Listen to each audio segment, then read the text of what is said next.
자,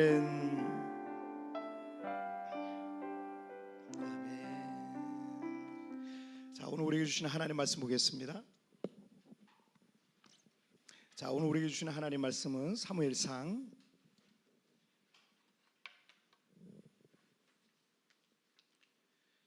17장입니다.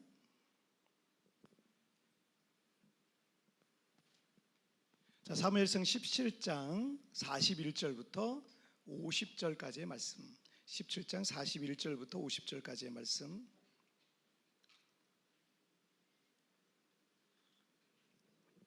자, 사무엘상 17장 41절부터 50절까지의 말씀 한 절씩 교독할 때 제가 41절 먼저 봉독해 올리겠습니다. 블레셋 사람이 방패든 사람을 앞세우고 다윗에게로 점점 가까이 나아가니라. 그 블레셋 사람이 둘러보다가 다윗을 보고 업신여기니 이는 그가 젊고 붉고 용모가 아름다움이라.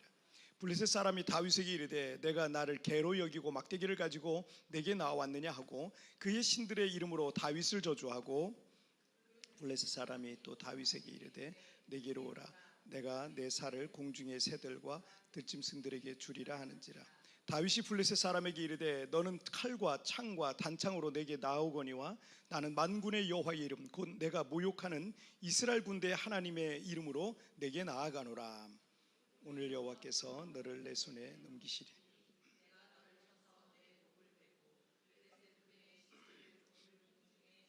땅의 들짐승에게 주어 온 땅으로 이스라엘의 하나님이 계신 줄 알게 하겠고 또 여호와의 구원하심이 칼과 창에 있지 아니함을 이 무리에게 알게 하리라. 전쟁은 여호와께 속한 것인즉 그가 너희를 우리 손에 넘기시리라.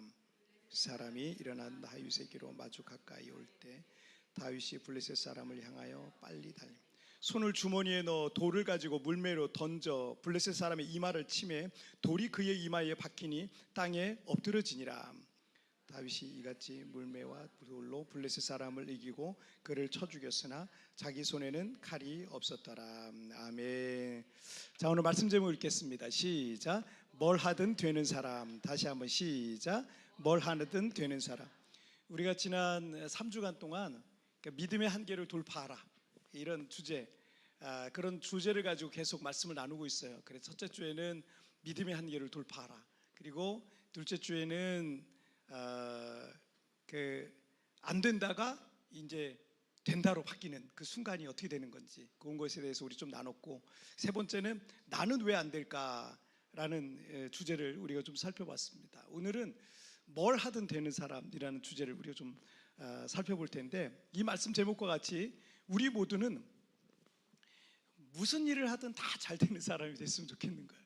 사실 다 그런 거 있잖아요. 무슨 일을 하든 다 잘 됐으면 좋겠는, 우리 애들도 잘 되면 좋겠고 또 우리 집도 잘 되면 좋겠고 사업도 잘 되면 좋겠고 내가 꿈꾸고 소망하는 일도 잘 되면 좋겠고 우리 학생들도 공부하면 다 잘 되면 좋겠고 뭐 이런 소원이 아마 있을 겁니다. 뭘 하든 되는 사람의 이 대표적인 성경의 인물을 들자면 야곱의 막내 아들인 요셉을 들 수 있을 겁니다. 제 이름도 영어 이름이 조셉이에요. 조셉. 제 이름도 요셉이란 사람이 뭘 하든 되는 사람이었거든요.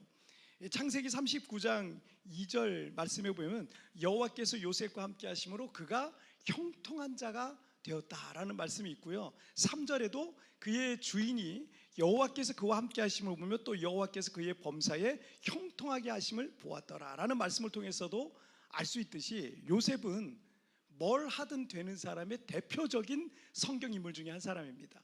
자, 그리고 뭘 하든 되는 사람의 대표적인 또 다른 한 사람이 있는데 그 사람이 오늘 본문의 주인공인 다윗입니다. 사무엘하 8장 6절과 14절에 두 절에서 동일하게 말씀하고 반복하면서 말씀하고 있는 게 뭐냐면 다윗이 어디를 가든지 여호와께서 이기게 하셨더라 이렇게 말씀하고 있어요. 어디를 가든지 다윗은 정말 뭘 하든 되는 사람, 뭘 하든 잘 되는 그런 사람이었습니다. 그런데 요셉과 다윗은 이 뭘 하든 되는 사람이었잖아요. 근데 그들에게 공통점이 있어요. 그 공통점이 뭐예요? 여호와께서 함께 하셨다는 거예요. 하나님께서 그와 함께 계셨다는 거예요. 하나님께서 함께 하심으로 형통하고 하나님께서 그가 어디로 가든지 이기게 하셨더라라는 겁니다. 그의 믿음은 어떤 믿음이었기에 하나님께서 그와 함께 하시는 그런 은혜가 있었을까요? 뭘 하든 되는 사람 다윗을 통해서 하나님께서 우리에게 주시는 교훈을 우리가 좀 살펴보려고 합니다. 첫 번째 주제 보실까요? 시작. 너는 생각보다 강하다. 다시 한번 시작. 너는 생각보다 강하다.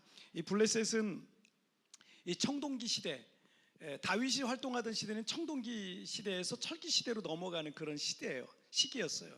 그래서 청동기에서 철기로 넘어갈 때 철기를 가장 빨리 그것을 활용하고 또 무기를 만들고 철기 문명을 이루었던 그런 앞서갔던 나라가 누구였냐면 블레셋 족속이었어요. 그게. 그래서 블레셋은 아주 일찌감치 철기 문명을 이루었기 때문에 강한 무기를 만들 수가 있어요. 그래서 철병거가 블레셋 사람들에게 있다라는 얘기가 성경 읽다 보면 나오죠. 그 철병거가 바로 쇠를 통해서 만든 그 병거들을 얘기해요.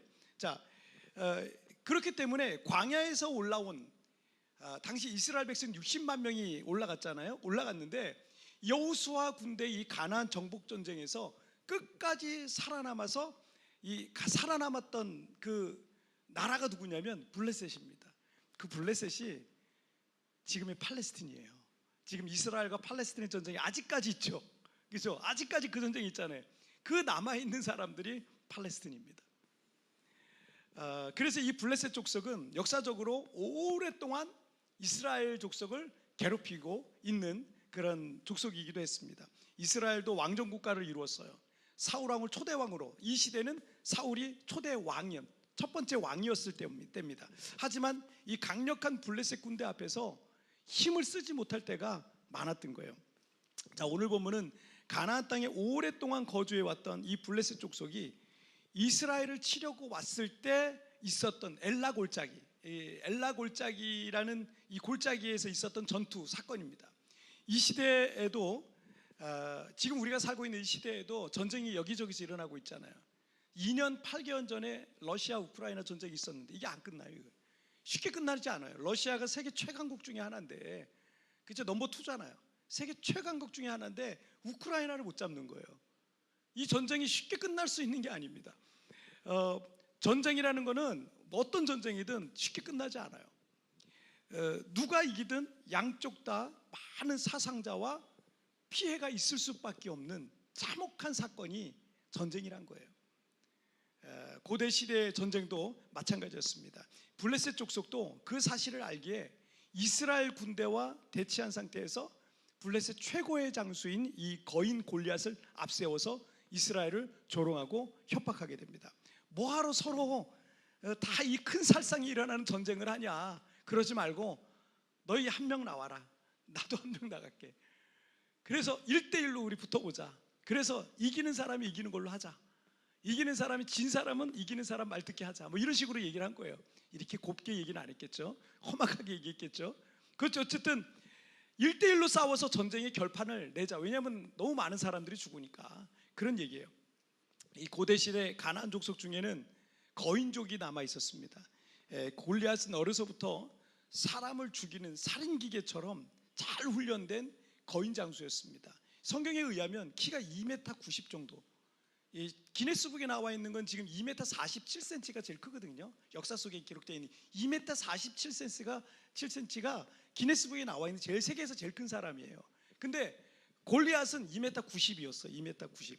완전 무장을 했는데 갑옷 무게만 57kg. 여기 몸무게 57kg인 분 있죠. 그 갑옷 무게만 57kg예요. 웬만한 화살과 창이 뚫을 수 없는 비닐, 철판 갑옷을 딱 두르고 있는 거예요.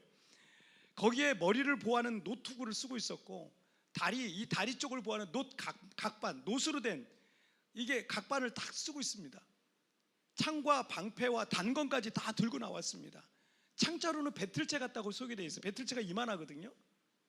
창을 우리 보통 사람은요, 이거를 감아 잡을 수가 없어요. 근데 이 골리앗의 창자로는 이만했다는 거예요. 근데 이 골리앗은 손이 컸으니까 다 감아 잡았겠죠. 배틀채 같았고 창날의 무게만 7kg였답니다. 여러분 7kg 무게도 들기 힘들잖아요. 근데 창날의 무게만 7kg였으니까 일반인들이 상상하지도 못할 만큼 무시무시한 그런 무기들을 들고 딱 나온 거예요. 이 거인 골리앗이 나와서 40일 동안 같이 대치하고 있는 이스라엘 군대를 모욕하고 협박하는데, 이스라엘 사람들 중에 골리앗을 상대로 1대1로 붙을 수 있는 사람이 아무도 없었어요. 나갈 수 있는 사람이 아무도 없었습니다. 그런데 그때 형들의 도시락 배달을 온 사람이 있었으니 그 사람이 바로 그 집안의 막내 아들 다윗이었습니다. 8번째 아들이었거든요. 막내 아들 이 다윗이 그 장면을 보고 거룩한 분노가 막 일어났어요.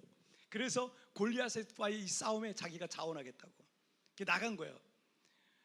어쨌든 뭐 그 자세한 내용들은 우리가 다 살펴볼 수 없고, 자, 사무엘상 17장 40절 말씀을 볼게요. 사무엘상 17장 40절 말씀 보겠습니다. 시작. 손에 막대기를 가지고 시내에서 매끄러운 돌 5을 골라 자기 목자에 재고 그 주머니에 넣고 손에 물매를 가지고 블레셋 사람에게로 나아가니라. 이 양치기 소년 다윗은 단 한 번도 어른들의 전쟁에 나가본 적이 없어요. 소년이 16살 한 그쯤 됐을 거로 보고 있어요. 단 한 번도 어른들의 전쟁에 나가본 적이 없고 전투 기술이라는 걸 배워본 적도 없는 시골의 양치기일 뿐이었습니다. 그래서 이 골리앗을 맞서 싸우기 위해 갖고 나간 무기가 뭐였어요? 물매였어요. 물매.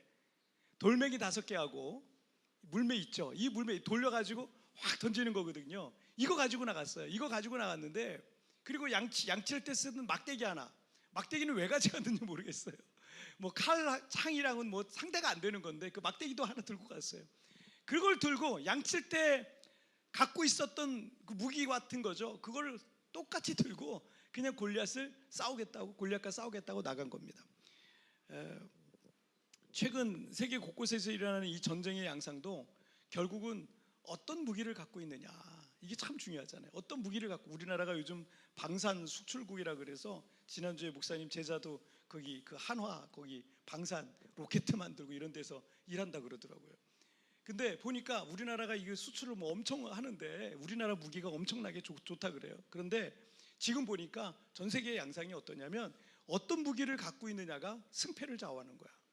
러시아 우크라이나 전쟁을 봐도 그렇더라고요. 그래서 우리 생각에도 이 다윗과 골리앗의 싸움은요 절대적으로 다윗에게 불리하고 그리고 골리앗에게 유리한 싸움이다.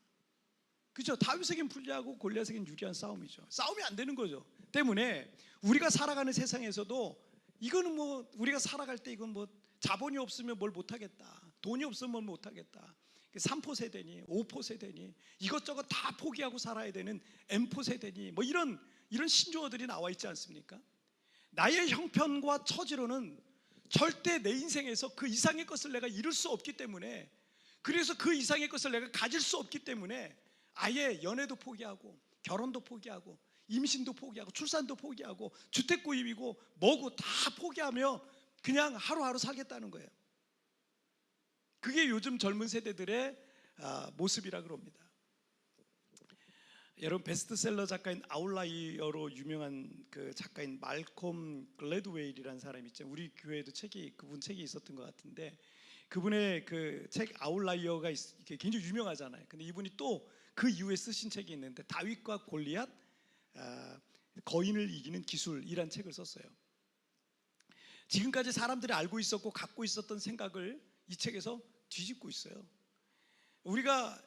우리는 지금까지 목동 소년 다윗이 거인 장수 골리앗을 이길 가능성은 전혀 없었는데 그럼에도 불구하고 이겼다라고 생각하고 있잖아요. 그런데 이 말콤 글래드웰은 뭐라 그러냐면 오히려 골리앗이 다윗을 이길 가능성이 없었다, 이렇게 얘기를 합니다. 골리앗이 다윗을 이길 가능성이 없었다는 거예요. 이런 안 믿어지죠. 근데 이런 얘기를 했어요. 무슨 이론이 이렇습니다. 고대 전투병은 대체 크게 하면 세 가지로 나눌 수 있는데, 일반 전투병인 칼싸움하고 막 이런 그런 보병이 있었고, 그 다음에 말을 타고 싸우는 마병이 있었고, 그 다음에 궁수와 투석병, 멀리서 원거리에서 이렇게 던지는 또는 활을 쏘는 이 궁수와 투석병이 있었는데, 골리앗은 적을 직접 맞서 힘과 힘으로 싸우는 보병이었다는 거예요. 다윗은 물매 기술을 갖고 있었던 투석병이나 마찬가지예요. 그 무기를 그거 가져갔잖아요.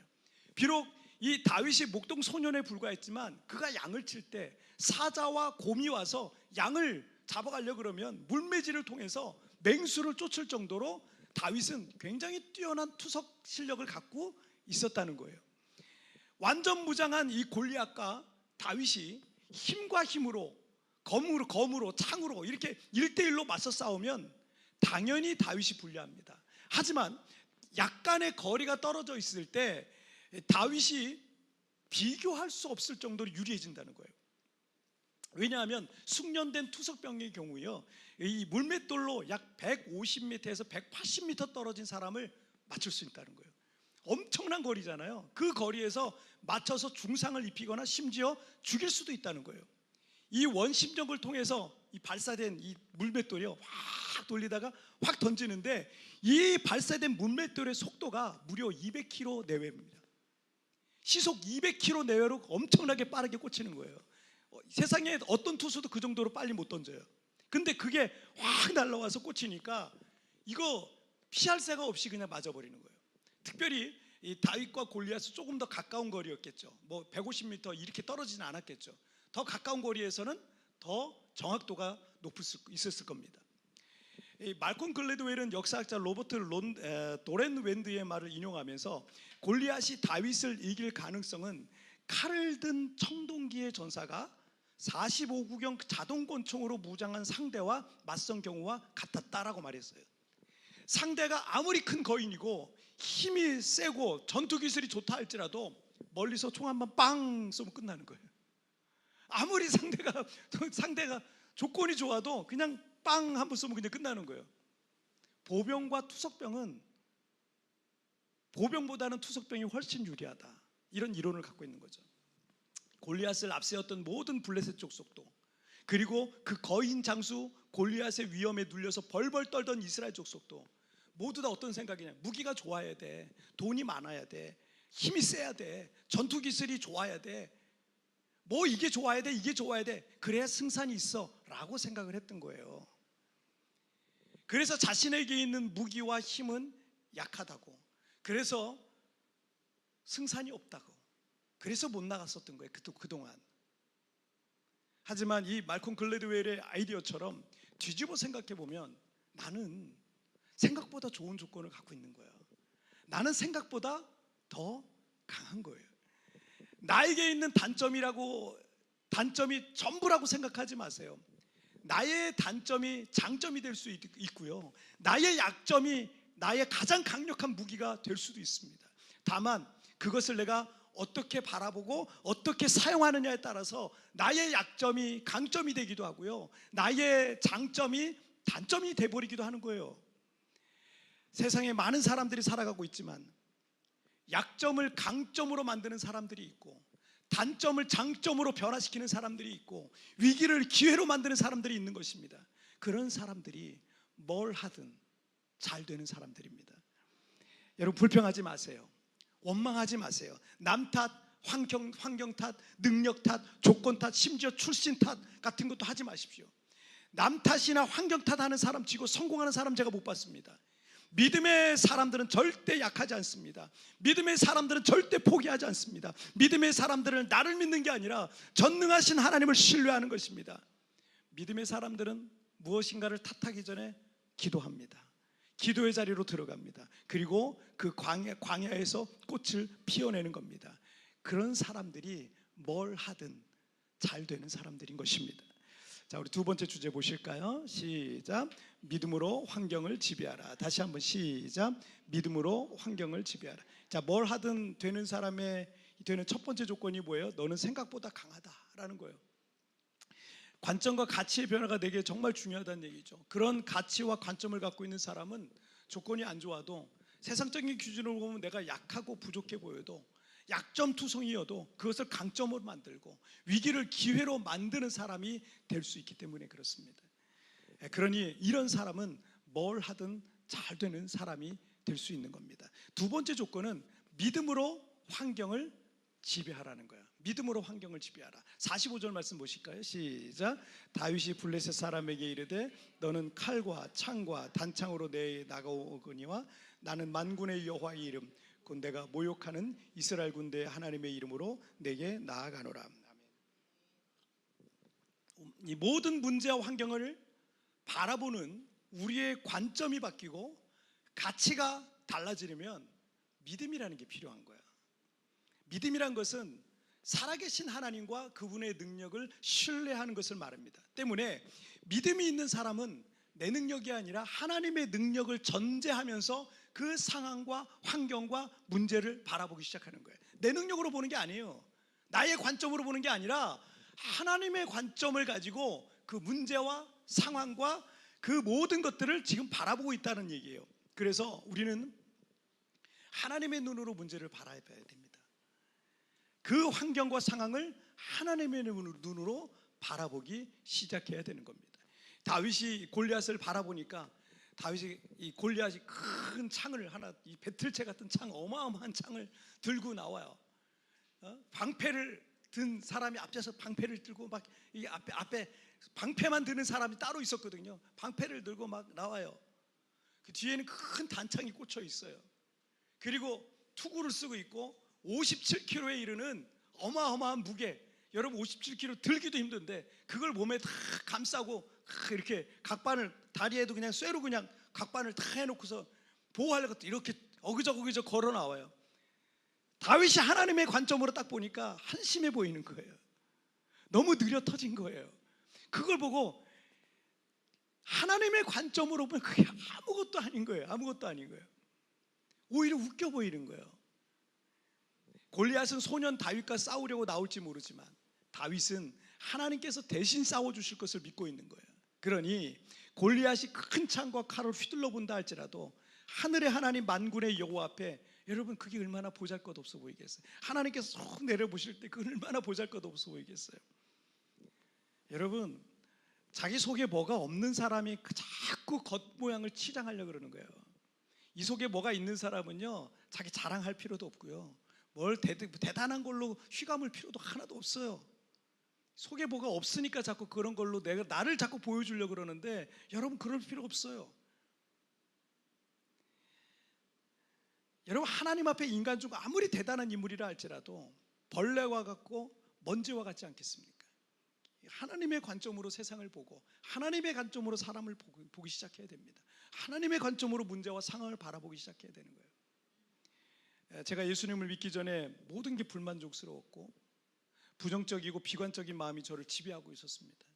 지극히 저는 환경에 지배받고 있는 인생을 살고 있었어요. 부모 없이 고아로 살아가고 돈도 없고 꿈도 없고 공부든 운동이든 노래든 무슨 특별한 재능이든 잘하는 게 하나도 없고 성격도 좋은 것도 아니고 10대 시절 저의 미래는 그냥 캄캄했어요. 제가 내 미래를 볼 때 그냥 암흑이었어요. 저의 성장 배경과 과정 환경이 그러하니 저는 그런 부정적인 환경에 지배받으면서 나는 그런 인생이라고, 그런 성장기를 제가 보내면서 살고 있었습니다. 그런데 제 인생의 터닝 포인트는 제가 19살에 예수님을 영접하게 된 지점이었습니다. 그전엔 모든 것을 내 힘으로 하다 보니까 환경 탓을 하고 조건 탓을 하고 남 탓하고 능력 탓을 하고 원망하고 불평하고 그러고만 있었던 겁니다. 하지만 믿음을 갖게 되니까 내가 최악의 환경에 들어가 있고 내가 가장 안 좋은 조건만 갖추고 있고 누구 하나 나를 주목하고 돕는 이가 없어도, 내가 약하고 대단한 능력이 없어도 살아계신 하나님, 전능하신 하나님께서 나와 함께 하신다는 사실을 믿게 된 것입니다. 그래서 그전에는 환경에 짓눌려서 지배를 받았다면 이제는 믿음으로 내 환경을 지배하기 시작하는 거예요. 그 환경을 변화시켜가는 인생으로 살아가게 된 겁니다. 문제가 있다면 저는 자극이 돼요. 어떤 문제가 생기면 자극이 돼요. 아, 이거 또 하나 넘어가야 되는 산이구나. 내 근력을 단련시킬 이 시간이 됐구나. 이렇게 생각이 드는 거예요. 때문에 2013년에 필리핀 세부에서 제가 한인교회 개척이라는 사명을 받고 왔을 때 여러 가지 열악한 조건들이 많고 교회가 부흥하기 어려운 조건들이 보여도 저는 거기에 집중하지 않았습니다. 이런 조건 속에서도 얼마든지 하나님께서 역사하실 수 있다, 이 믿음이 저를 강하게 움직이고 있었어요. 그런 믿음이 제 안에 작동하고 있었어요. 모든 단점과 약점을 장점과 강점으로 만들어가면 된다라는 믿음이 있었던 거죠. 교회를 개척하고 열악한 이 세부의 환경 상황들을 보면서 기도했던 것들이 응답되고 있는 것들이 정말 많아요. 제가 처음 이 세부에 왔을 때마다 여기 이 세부 시내 여기가 정말 분위기가 안 좋았어요. 범죄자들이 굉장히 많았습니다. 범죄와 살인 사건이 많던 이 도시를 위해서, 그래서 제가 기도가 필요한 도시구나 해서 기도를 했더니, 축복했더니 도시를 위한 기도 2년 만에 세부에 대한민국 영사관이 생기더라고요. 여기 이 세부 한인 사회에서 그게 정말 수건하던 사업이었대요. 근데 안 됐었대요. 그런데 그 영사관이 생기더라고요. 그 이후에 교민의 삶이 얼마나 안전해졌는지 몰라요. 정말 그 전과는 비교가 안 될 정도로 안전해진 거예요. 굉장히 분위기가 좋아진 겁니다. 당시 우리 교회 자녀들 진로를 보니까 내가 막막한 거예요. 여기서 고등학교까지 이렇게 아이들이 다니는데, 고등학교 다니고 그 다음에 대학 문제 놓고서 교육 문제가 막막하고 답답하고 힘들어 보였어요. 그래서 그 교육 문제, 대학 진학 문제를 놓고 제가 기도하고, 우리 자녀들 정말 세계적인 아이들로 세워달라고, 세계적인 좋은 학교에 많이 들어가게 해달라고 제가 그 놓고 계속 기도했습니다. 이 세부에 있는 분들 중에 그런 기도를 하시는 분이 얼마나 될지 모르겠어요. 하지만 저는 그 기도를 계속 해왔어요. 그랬더니 우리 교회 집사님들이 좋은 입시학원들을 세우잖아요. 좋은 입시학원들을 세워서 아이들이 한국과 영어권의 좋은 대학에 막 입학하기 시작하는 거예요. 다른 영어권의 한인교회들에 비해서 이 필리핀 한인교회는 굉장히 열악한 상황이더라고요. 여러분, 미국 같은 경우는 교민들의 70%, 80%가 교회를 다녀요. 여기는 5% 다니나? 그래서 제가 여기를 위해서 계속 기도했어요. 하나님, 세부의 이 필리핀의 영적 부흥의 구심점이 되게 해주세요. 우리 세부가 여기 영적 부흥의 구심점이 되게 해주세요. 영적 부흥의 도시가 되게 해달라고 제가 계속 기도했더니, 여러분, 앞으로 한 달 뒤에 우리 교회에서 필리핀 전국에 있는 한인교회 목사님들이 다 이 세부에 옵니다. 이 세부에 전국에 있는 목사님들이 다 오셔가지고요, 여기서 필리핀 기도자학교라고 하는 영성 세미나와 집회를 하게 됐어요. 필리핀 전역에서 모든 섬에서 목사님들이 비행기 타고 다 일로 모시고요, 한국에서 강사분하고 또 중부기도팀이 또 같이 또 와요. 그래서 그걸 한 달 뒤에, 정확하게 한 달 뒤에 우리 교회에서 하게 됐어요. 저는 매일 이렇게 기도해요. 하나님, 우리 교회가 영적 용광로가 되게 해주세요. 기도의 용광로가 되게 해주세요. 성령의 용광로가 되게 해주셔서 우리 교회가 그런 용광로를 준비하여서, 코로나 때문에 지쳐있고 낙심해 있고 교회 문을 닫을까 말까 고민하는 우리 필리핀 한인교회 목사님들이 이곳에 오셔서 불을 옮겨가게 해주시옵소서. 다시 각 교회로 기도의 불을 옮겨서 교회마다 불이 붙게 하여 주시고 교회마다 부흥하게 해주옵소서. 제가 기도하는 거, 매일 기도하고 있는 거예요. 지난 10년여 동안 하나님께서는 우리 기도를 계속 응답하고 계십니다. 여러분, 우리는 환경이 안 좋다, 조건이 안 좋다, 여러분, 우리는 환경을 믿음으로 지배하는 사람들이에요. 환경을 변화시키는 사람들입니다. 여러분, 꼭 기억하세요. 환경에 지배받지 마세요. 조건에 지배받지 마세요. 여러분은 하나님을 믿는 하나님의 아들들이고 딸입니다. 여러분, 환경을 지배하시길 바랍니다. 환경을 변화시키시길 바랍니다. 우리는 그러면 뭘 하든 되는 사람이고, 뭘 하든 되는 교회가 될 줄 믿습니다. 자, 오늘 말씀 정리해 볼게요. 2가지 말씀 나눴죠. 읽겠습니다. 시작. 너는 생각보다 강하다. 믿음으로 환경을 지배하라. 다시 한번 시작. 환경을 지배하라. 아멘. 자, 우리 찬양 같이 드릴까요?